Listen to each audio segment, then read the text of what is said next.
Anybody need another beer or anything before we start? Yep. Yep. Right. All right. That's it. Here's your order. Hey, you want some? Thank you. I saw that. Did you see it? Did you catch it? You caught it, I did you? seen that. That son of a bitch. That's the only reason you wanted to do it.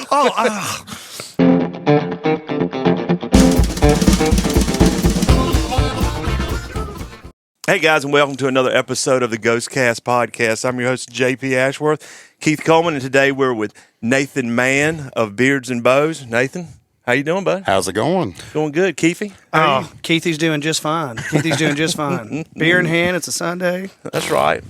Why don't you give us a little introduction, because you know him better than I do, and kind of So- set the tone for everybody. We met at a archery shoot that we had went to, and I told him, I said, man, we're going to be having a podcast here for too long. The other things that we done, I'd love to have you on sometime. We just kind of hit it off that place, and then obviously we came back to it when the time was right. And Right. we plan on doing some other hunting, some other fishing, throughout the year. He's out the lake, he says, all the time and whatnot, in the Mark Twain Lake where we're at. So it's kind of perfect. It's kind of a perfect little place for all of us to kind of get around and do these things. Mm-hmm.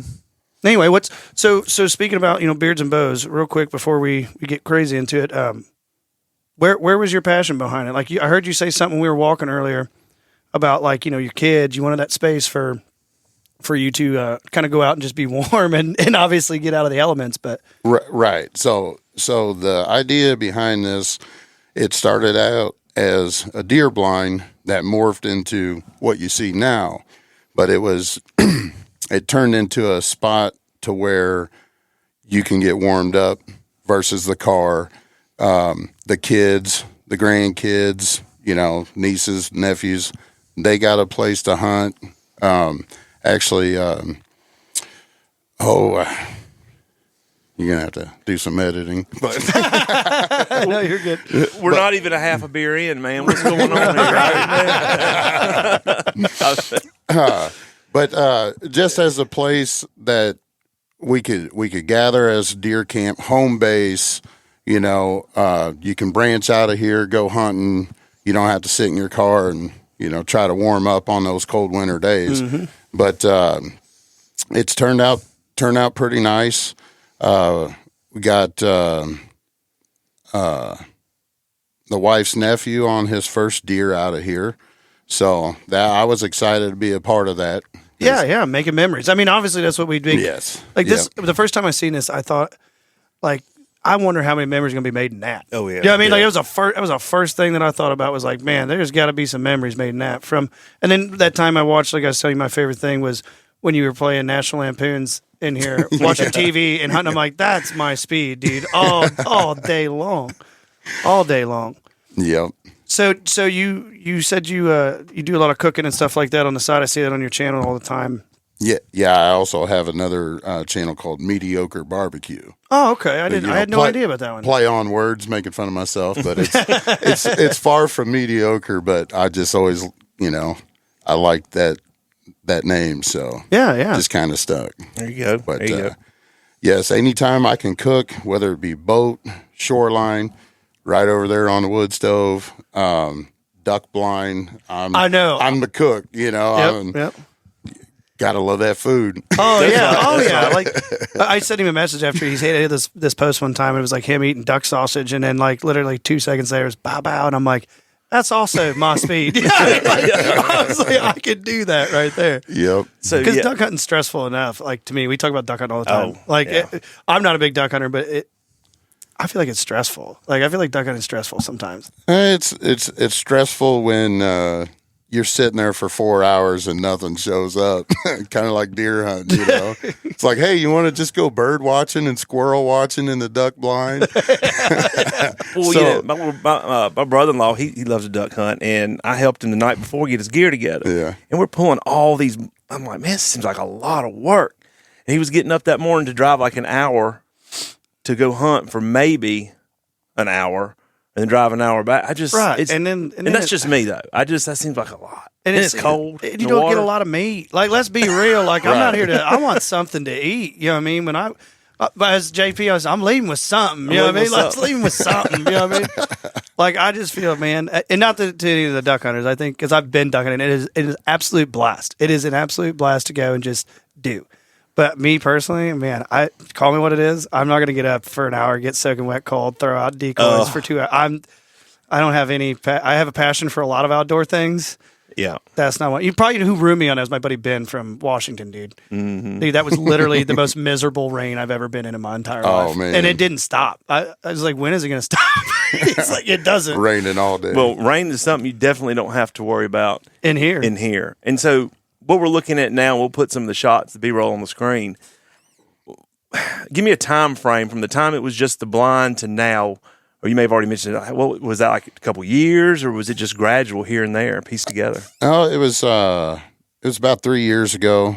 It was before season, like August, September, and I end up getting it finished enough to be able to like kind of hunt, set it up as home base. Probably right around rut, Right. Is when I finally finished it. And I think it took me like 21 different trips to get this all together and everything. Initially. Home Depot, forget it, and like you got to go back, or are you saying 21 trips like just to bring stuff? Just to come out here to build. Gotcha. And because, it's a 35-minute drive each way. So right. I'd come out here and, I'd have a couple friends that would help me, a couple family members that would help me. And a lot of times it was just me, Right. I'm carrying sheets of tin, all the way up on the ladder by myself. And I know that. I know that all too well. But I got it this far, and it's still a work in progress. It'll still morph and things will change. A thing that we're talking about now is we got the insulation foam board behind this camo. We're talking about doing the spray foam. Yeah. So that would make a huge difference. Oh, huge difference. Here. So 3 years, grand scheme of things, that's not a very long time. No. So I imagine there's going to be a lot of memories made here. To date, what is the most memorable since it's been like this that you've had hunting here? I'd probably say that deer I got in 22. Mm-hmm. Just I got my kids on the blood tracking, and it was just I got that on my YouTube, that video there. So it's I go back and look at it and already get the warm fuzzies over it. Yeah. So we'll put a link in the description there and go check that out. Yeah.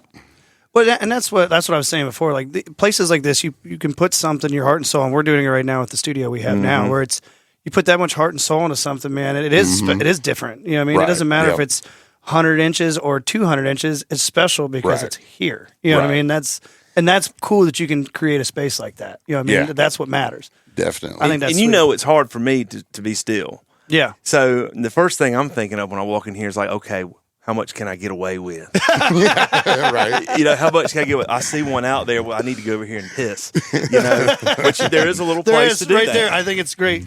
Yep. Is that an old antifreeze? It's an old Roundup jug. I guarantee everything is going down. It's killing stuff at the bottom now. But I imagine that you talked about how you had to do some support stuff to it. But I imagine if you're pretty closed up, you could get away with a lot. And yeah, and I'm actually contemplating, especially with kids. Yeah, I'm actually contemplating putting some tent on the windows that actually face that field because, like I said, it's more elevated out there, so they can see directly in. Like versus over here, they can't really see you much.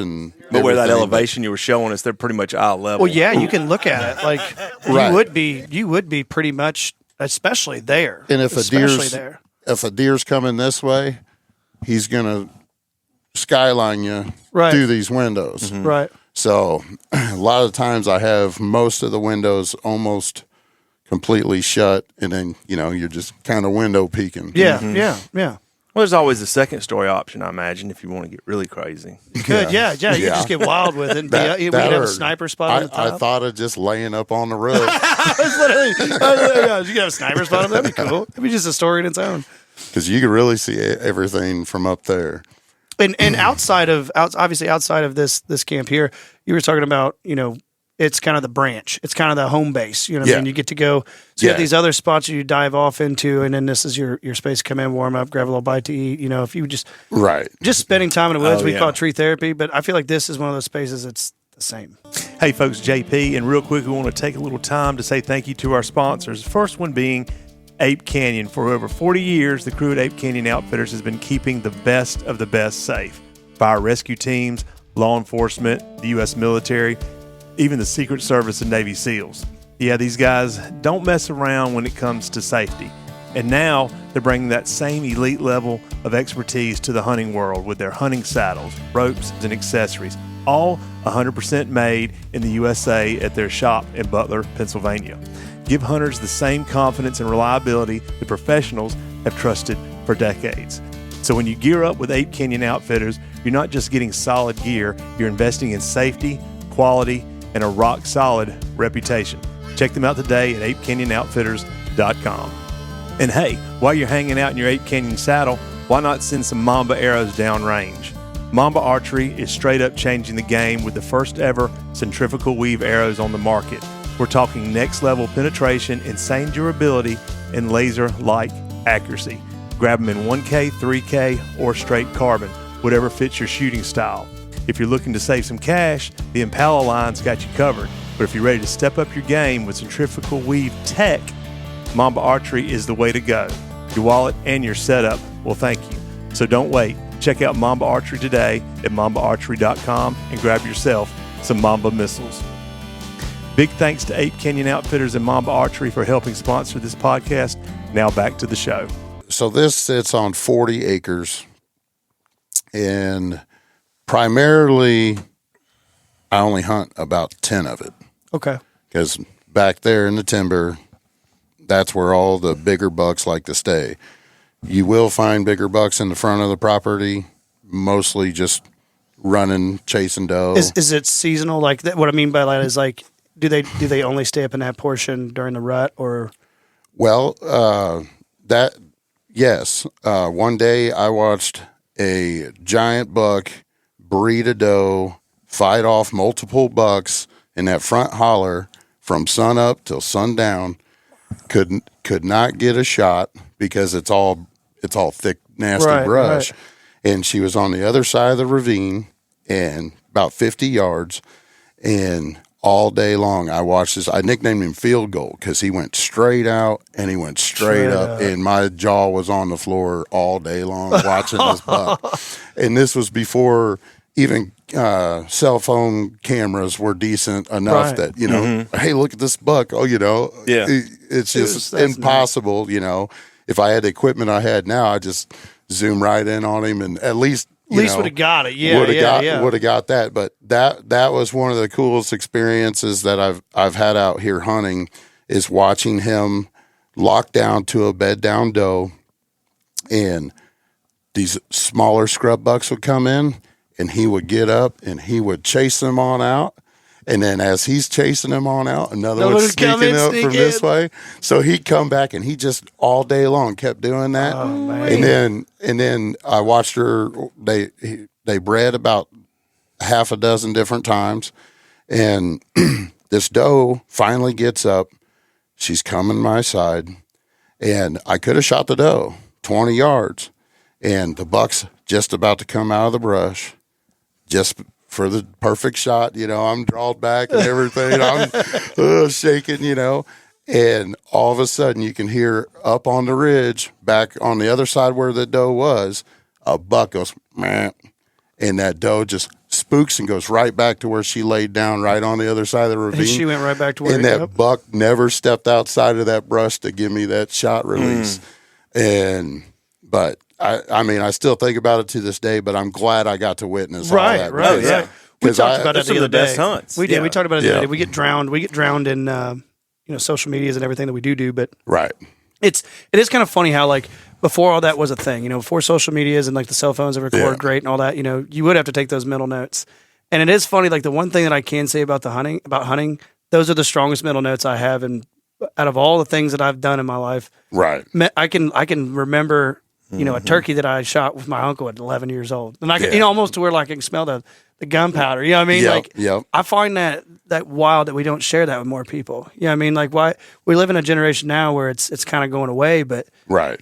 why how these kids don't even get to understand that, half the time anymore. So it's great to have home bases like this and teach kids and everything that you have done with a place like this. That's what makes this special to me, anyway. That's in my mind. Right. Yep.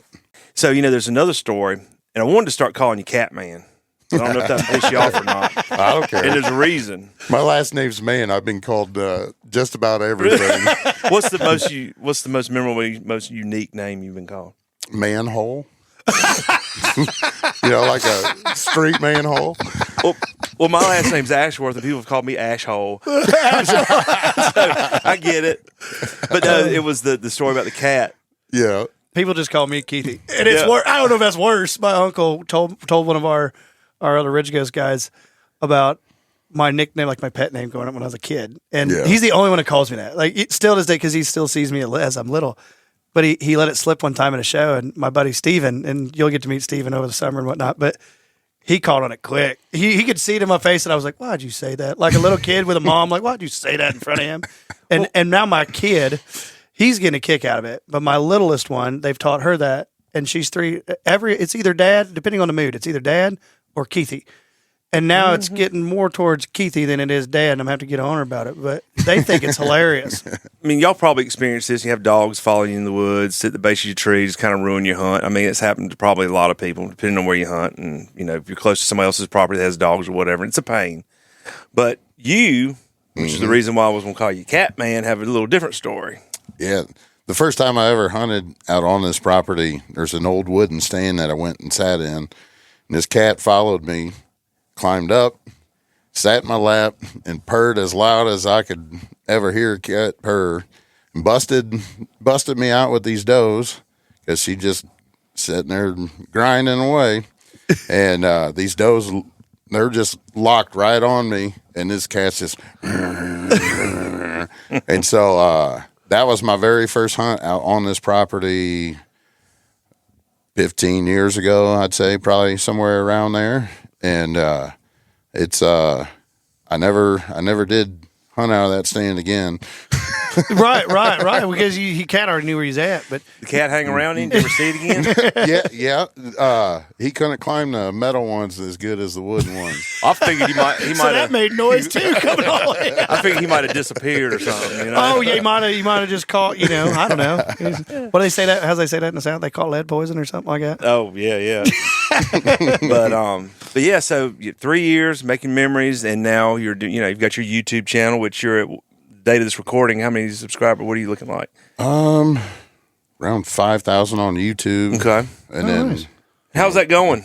it's been long 5 years on YouTube and the long game, and most of those views that I've had on there are the long form videos, which gets a lot less views than the shorts. Right. I mean, I started before the reels and the shorts even was a thing. Right. But it's going good. I have had, since I built this, I've dealt with so much online hate. It's not even funny. You're not a man. You're not a real hunter. And I call them self-proclaimed Jeremiah Johnsons, because if you ever seen that movie, That's one of the best movies ever. Can you skin grizz? Can you skin grizz? are you sure you can skin grizz? That is an awesome movie. So, I've got so much hate, but also that hate has also made these videos go viral and everything. And Because the algorithm looks at it as engagement, whether it's good or bad. Right. That's why some Right. of the channels that are really polarizing do really well. So haters are your elevators, man. Y'all keep talking shit. Yeah. Keep it up, dude. Like, what's funny about that too? Like, people actually think we care in that sense on that side of it. Like that's like I've had somebody like literally go, my daughter, and I'll tell you this story real quick. My daughter at school, she was like, "Hey, Dad, and this was bad back. I don't teach my kids to be like this. Trust me." But I was kind of proud of her. You know what I mean? Like, it was a stab back because she was defending Dad. And it was one of those trolls. And he was like, "Your dad's, he's an all right hunter. He don't do that well." And mine fired back quick, bud. She's real quick. She said, well, at least my dad's still around, homie. Right. And I was like, oh, man. I didn't know. I was like, you didn't say that. She goes, I did. I went straight to the principal's office. I went, I bet you did. I was like, said, I'm not mad at you, but don't do that again. That was a solid burn, but don't do that again. Like, and I take it you don't really engage them. Just let them say their thing because, I mean, arguing with somebody, keyboard warrior, but it does. I mean, I've told people, I said, just let them talk. Just have a thick skin. And here's my thing: if you keep it as everybody's entitled to their own opinion, like if you just tell yourself that, like for me, as like somebody that does it or has that happen to me, it's an opinion. That's all it is. Right. That's your opinion or your thought process, and if you're going to be negative and in that manner, I don't care anyway. You know what I mean? Like I just don't like I. And that's the big divider in this industry, in the fishing industry, these communities. Just the bickering back and forth. You got to use this. You got to do it this way. You got to do it that way. I'm all about having fun, making memories, and just like this. You know, I had a clubhouse when I was a kid, and then I used to have a river camp that looked almost just like this down right on the river, and we ended up having to tear that down because it kept flooding, yeah. But so when I had a chance to jump on this and kind of recreate the river camp I had, I went all for it. Well, yeah. So. Well, and you know, to be a community where everybody's so cool and all that, you would think that it wouldn't be like that. But man, we will eat our own. Yes. Fast. Yeah. Yep. And it's like it's almost like you don't think that would happen in an industry where, you know. But then again, there's that whole deer camp thing's not really such a thing anymore. No, Right. and the one bad apple ruins the bushel type thing, you know, like that's another one of those things in my mind when I see these haters or these trolls come in or say whatever. Just go have fun. Like, you know what I mean? Like, get over yourself, go have fun. Nobody cares if you're wearing this, wearing that. We don't care. I don't care if you show up to my camp. You can come to hunting camp and we won't kill nothing. But I promise you, when you leave, you'll be like, that was my favorite camp of the year. I promise you. Yeah. And if that isn't your goal, killing a bucket or killing a deer or killing something like that's a bonus. Like it's what it was, and that's what it should stay. It's a bonus. Go out there, create the memories, create the people you want to be around with, create your own world. That's what this is. Yeah, it's what it is. Yep. And so, where do you see the industry going? As somebody, especially who's getting out there and seeing what comes each way, and building from the organic side. And we were talking about the organic side. Like, we were talking about it earlier, but. Yeah, building, if you're doing social media, building it organically is the way to go. It's going to take a long time. You're going to put a lot of time, money, and not get anything back. It was years before I started getting paid to do this stuff, you know. And so I'm just glad that I did have this opportunity to kind of create something. And like my YouTube, I started it as something for my kids to look back on, me to look back on, you know. Even my kids, they look back at those videos and they're like, I was so young, you know. It was only 3 years ago, you know, that I built this. Not that we had memories from before, but they're my little blood trackers. They're close to their ground and they're good at it too. They're closer. You say they're closer to the ground. He said, "Wait, he threw that in there real slight. They're closer to the ground." There's a right.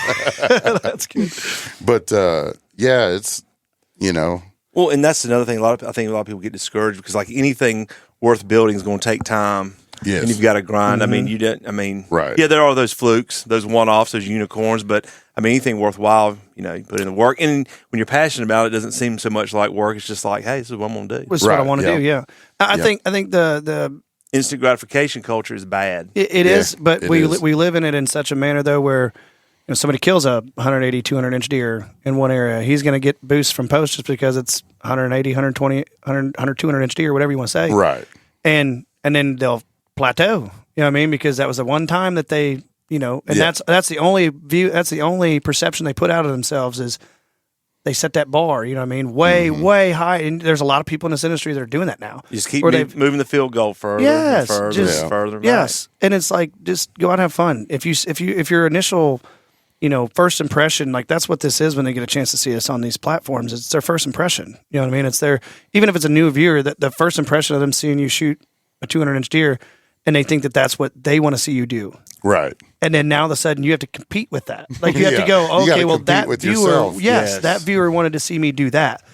But it shouldn't be that way. It should be, somebody should be just as happy for you killing that, like you said, that Spoon and Crockbach buck, Yeah. and versus that Boone and Crockett buck. Yeah. They should. And if anybody else is out there that doesn't feel that way and you want to hate, by all means, you're going to be miserable. You're going to be by yourself. Yes. You won't be at my hunt camp. You know what I mean? And I'm Yeah. having fun. You know what I mean? That's Like, right. Yep. you won't. Fun is what it's all about. If you're not having fun hunting, you're in it for the wrong reasons. Michael Waddell says that all the time. Like, you ever meet that guy in person? One of the first things he tells you, are you having fun? Or he'll look at you when you tell him about a story you had or something you did. He'll look at you. The reason he's so big is because you can walk up to that guy anywhere and he'll treat you like we are sitting right here. And the first thing he's going to ask you is, first thing he's going to tell you is, you didn't outfun me this turkey season. I promise you, didn't that. outfun That's what he's going to tell you. You didn't outfun me. But that culture, it's weird because if that's the culture and he built it, obviously he's one of the biggest names in the game. Why are more of us doing it? Right. Where did we get away from it? Success leaves clues Yes. all the time. Yes. So where do we get away from it where those things matter? You know what I mean? Like, for somebody to say that, a 100-inch deer isn't as memorable as a 200-inch deer, to me, that sounds miserable. Right. Like, you know what I'm saying? Right. That to me sounds miserable. Chad lost his mind on those does when he shot him. You'd have thought he really did shoot a 200-inch deer. You would have thought that's what was going on if you'd just seen the clip of his reaction. Yeah. No. I mean, here's what's even crazier. I know people and friends of mine in the industry that have shot 200-inch deer on camera and don't have nothing like what he had, in that reaction. That was a good deer, I'm excited about that, and you're like, okay, are you though? Right. So the message I'm trying to say is, like, we should be putting a better message out. Essentially, we should be doing more stuff like you're saying, and you should call those people out. You should do those things because that's what this is. We're trying to change that. Right. So, the time is recording. Season's over. Got anything in mind? Things you're looking at for next year? Any big boys walking around that you're? Well, I'm hoping that monster I seen back here one afternoon this last fall still sticks around. He was on full run after a doe, so I didn't have no shot at him or anything. But I mean, he was huge, and I'm just like still dreaming about him. So I'm hoping he slipped through. Right. We all, like I said, we all have those we want to slip through and see. Like, I've got one that, well, I ain't even going to go down it. It sucks. I ain't even going to talk about it. It's hurt my feelings a little bit, but it's okay to have them ambitions. Okay to do a lot of those, where you do want that. Like when we were talking about, it's cool to have a place. Like when I said I have a place here that if I want to chase that goal of maybe hit the 200 one year, that might be a place that I can do it. Right. But it doesn't mean that's my mentality. Right. And like when you saying there, you favorite deer was, is no giant, but it's a great deer. You know what I mean? Yep. But it's cool to be excited about that and that. Like I love that. I love that. What's your goals for turkeys this year? I know that's coming up quick. Well, get one on the ground. Last year it didn't turn out so hot. I had some jakes come in and I passed them up, thinking I got a little bit of time left. And the last day of season, I heard turkeys coming. The last day of season, and I ended up seeing something moving over there, over on the neighbor's property, and stands up. He's got a full display in front of his face, and he's trying to sneak up on these turkeys. You watched it? Yeah, I watched it. I got it on video. We have to get a clip of that. He's trying to sneak up on them. Oh, gosh. And, it was about time to leave anyway, and I kept hearing these turkeys, and he never did shoot. Not once. Yeah, and I never did see him, but you could hear him, but you could see him walking that field line. He was creeping with a full-on turkey fan and everything. Turkey fan and everything. What do they call that? Reaping them? Isn't that what they call it? Reaping them? Yeah. I got a buddy that's like always serious about. We should go reaping, and I'm like, I just want to kill him. I don't want to crawl through it. Ticks. I won't crawl through that. Yeah, ticks. Yeah, I was just. Oh, I don't want to do We were that. talking about off camera about Reaping them ticks. might reap you, buddy. Like, it's a bad deal with these ticks. Them seed ticks are horrible. Oh, and then what was the one you said? I said it. They gave the alpha gal. I forgot what that was. What was that type of Just tick? a Lone Star. Yeah, I believe. Lone Star tick. There's a alpha gal, so you're allergic to certain red meats and stuff. So That's a bad deal. That'd be horrible. I couldn't do that. And then last year, Lone Star came to town to play a concert, and I was out on my pontoon boat. And oh, there's a Lone Star tick. I'm listening to Lone Star live, and I'm out in the middle of the water, on my pontoon boat, and I didn't go hunting that day. It's summer, and Water tick. Boy, they're really trying to get you. They're just trying to get you. Yeah. Trying to turn the world vegan. You know what I mean? Like you said, they're trying to turn the world vegan. They're planted by PETA. not do really. you have any merch line, by the way? Anything like that that you guys do? You dabble with or anything? I did, and usually I'll do like a line of hats every year. Gotcha. Do my own hats and stuff. Cool. All right. Well, man, we have thoroughly enjoyed it. And if you would tell the viewers where they can find you, all your platforms and everything. You can find me YouTube, Facebook, Instagram, Beards and Bows Outdoors. Mediocre. Yeah, and if you like cooking and wild game cooking, Mediocre Barbecue as well. I'm down for that. You got to have me up for that sometime, though. We should do something. We should do something at camp sometime and collab there. Yeah, do a little collab. Do some wild game cooking on camp. Open fire cooking's where it's at. Okay, I'm down for. We just built a sweet pit. Yeah, we did. Well, good deal. Well, Mr. Mann, we appreciate it. Yeah. Absolutely. Thanks for having us up, man. Y'all stay tuned. Make sure you like and subscribe to the channel, and we'll see you on the next one. Yes.